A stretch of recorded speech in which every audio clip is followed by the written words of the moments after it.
नमस्कार। आंखों से संबंधित समस्याएं दिन प्रतिदिन बढ़ती चली जा रही हैं। बात चाहे बच्चों की हो या अडल्ट्स की या फिर बुजुर्गों की, आंखों से संबंधित समस्याएं सबको ही परेशान कर रही हैं। स्क्रीन टाइमिंग इतनी ज्यादा बढ़ती चली जा रही है, बच्चे या तो मोबाइल को कार्टून देखने के लिए उपयोग में ले रहे हैं या फिर उनके होमवर्क्स या फिर बाकी की चीजें जो हैं उनके चक्कर में उनकी स्क्रीन टाइमिंग बढ़ी हुई है। जो एडल्ट्स हैं, मेल या फीमेल, जो वर्किंग हैं, वो सामान्य तौर पर उनका लैपटॉप का, कंप्यूटर्स का या फिर मोबाइल की स्क्रीन पर जो टाइमिंग है वो बहुत ज्यादा है। उसकी वजह से आंखों पर स्ट्रेन बढ़ता चला जा रहा है।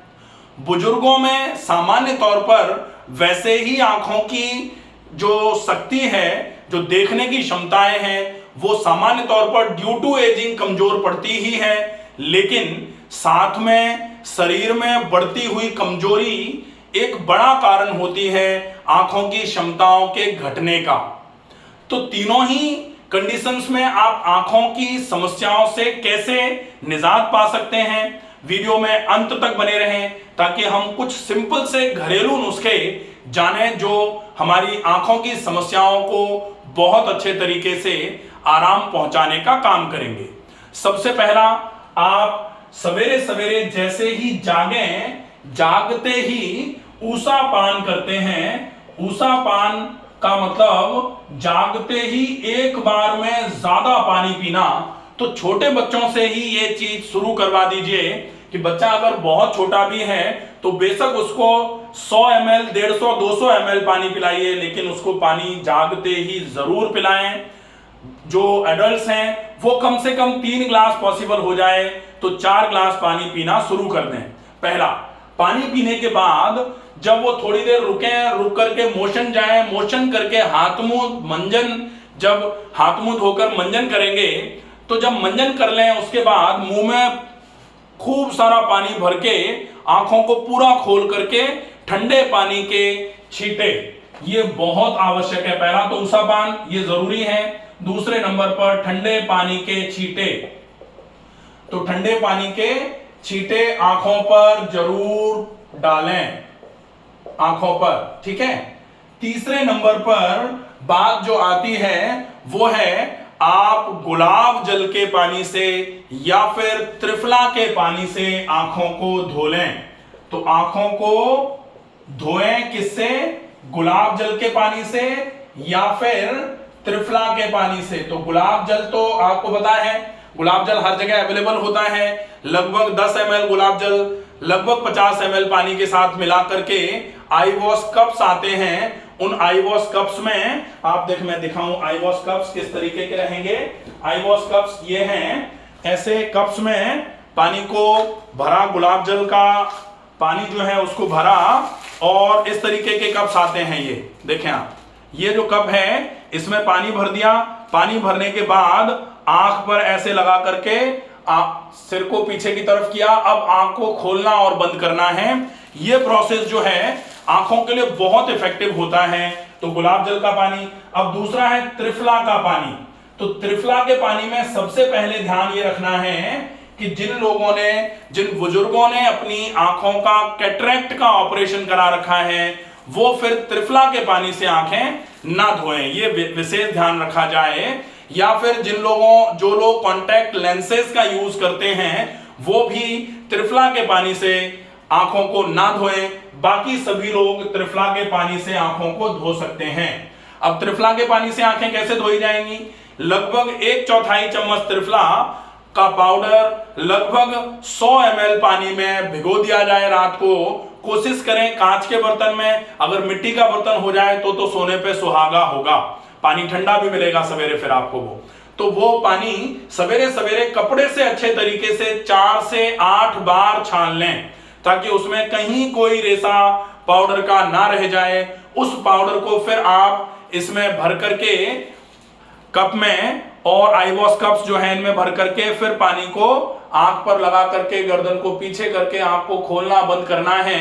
इस तरीके से अगर आप आंखों को धोते हैं तो ये बहुत ही बढ़िया तरीके से, जिन बच्चों के चश्मे लगे हुए हैं, जो बच्चे आंखों से संबंधित समस्याओं से बहुत परेशान हैं, उनके लिए यह प्रोसेस बहुत उपयोगी साबित होगा।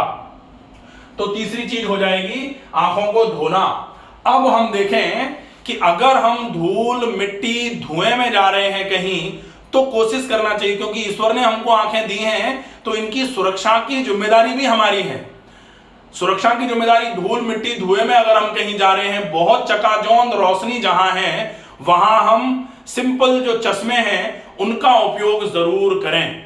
क्योंकि अगर हम धूल मिट्टी धुएं में जा रहे हैं, आंखों पर लगातार एक्सटर्नल एटमॉस्फेयर की वजह से स्ट्रेन जाता जाएगा, तो वो भी आंखों के लिए नुकसानदायक होता है। तो कोशिश करें चश्मे का उपयोग जरूर करें जब भी धूल मिट्टी धुएं में जाएंगे। धूल मिट्टी धुएं में जाएंगे तो फिर इसका उपयोग बहुत जरूरी है।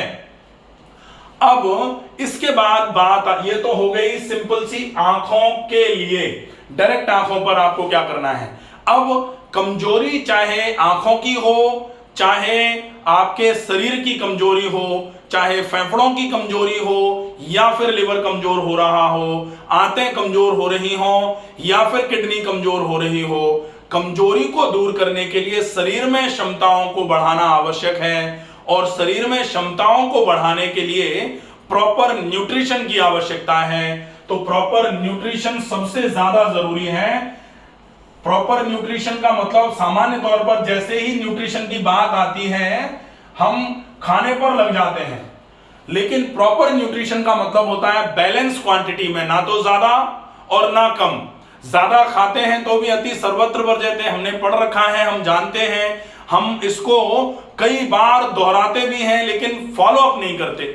तो अति सर्वत्र वर्ज्यते, न्यूट्रिशन अगर ओवर न्यूट्रिशन होगा तो भी नुकसान करेगा, और अगर न्यूट्रिशन डेफिशिएंसी होगी तो भी नुकसान होगा। तो न्यूट्रिशनल डेफिशिएंसीज आजकल जो हो रही हैं वो खाने की कमी की वजह से किसी को दिक्कत नहीं आ रही, लेकिन खाना पच नहीं पा रहा, इस वजह से शरीर में लग नहीं पा रहा, उसकी वजह से डेफिशिएंसीज आती चली जा रही हैं। तो खाने का पाचन अच्छे तरीके से हो, इसके लिए न्यूट्रिशनल डेफिशिएंसीज में बहुत ज्यादा आवश्यक है बैलेंस डाइट का उपयोग करिए, और आपको खाने को करेक्ट वे ऑफ ईटिंग पर फॉलो अप करना पड़ेगा। करेक्ट वे ऑफ ईटिंग, अगर आप खाने के सही तरीके का उपयोग नहीं करेंगे, जल्दी जल्दी में खाने को भर देंगे पेट में, तो फिर वो खाना पचेगा नहीं, अपच हो जाएगी, इंडाइजेशन हो जाएगा। इंडाइजेशन की वजह से पेट से संबंधित कई प्रकार की समस्याएं होंगी, पित्त बढ़ना चालू हो जाएगा, और फिर आलोचक पित्त बढ़ा तो होगा आंखों को बड़ा नुकसान। इसलिए बहुत आवश्यकता है कि आप अपने पाचन तंत्र को भी स्वस्थ और तंदुरुस्त रखें, ये बहुत ज्यादा आवश्यक है। इसके बाद अब बारी आती है आप कैसे भी करके आंखों तक न्यूट्रिशन पहुंचाने के लिए व्यायाम बहुत आवश्यक है।